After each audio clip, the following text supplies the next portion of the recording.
Part 2 ng top 5 reasons bakit hindi ka pinili ng clients.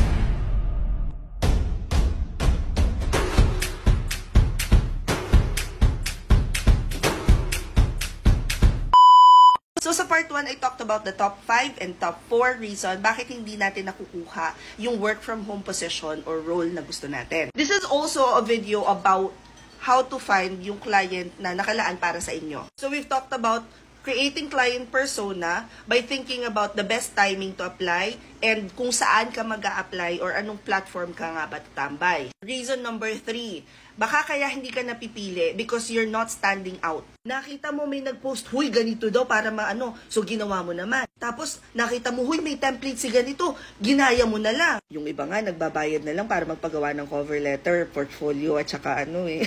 Pati pag-a-apply, pwede mo nang bayaran ngayon. Aga na chismis. Ang pag-a-apply ay para rin lang love life. Kailangan merong kakaiba kang ino-offer na hindi nila nakukuha sa iba. Pakiramdaman din yan eh. Because if the vibes isn't right, it probably isn't right. So in short, you have to stand out. You have to be different. You have to be someone that they would feel comfortable working with. So paano nga ba ma-achieve yun? Number 1, unique value proposition. Client.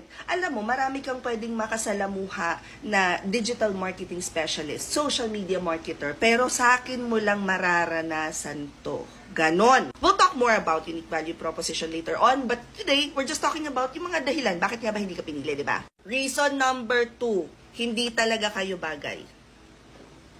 Madalas kasi pinipilit natin na hindi, gusto ko maging SMM kasi madali lang daw yon plus flexi time. Hindi, gusto ko maging Amazon kasi flexi time yung pwede kong gawin anytime, pwede kong isabay sa corporate job eh. Hindi, sabi ni ganito, okay lang daw na ganito yung gawin dito kasi ganito lang naman yan. So pinipilit natin yung sarili natin na isiksik yung sarili natin sa roles na gusto natin wherein our skill sets or our personality is just not fit. Magki-create ka ng client persona not for the clients but for you.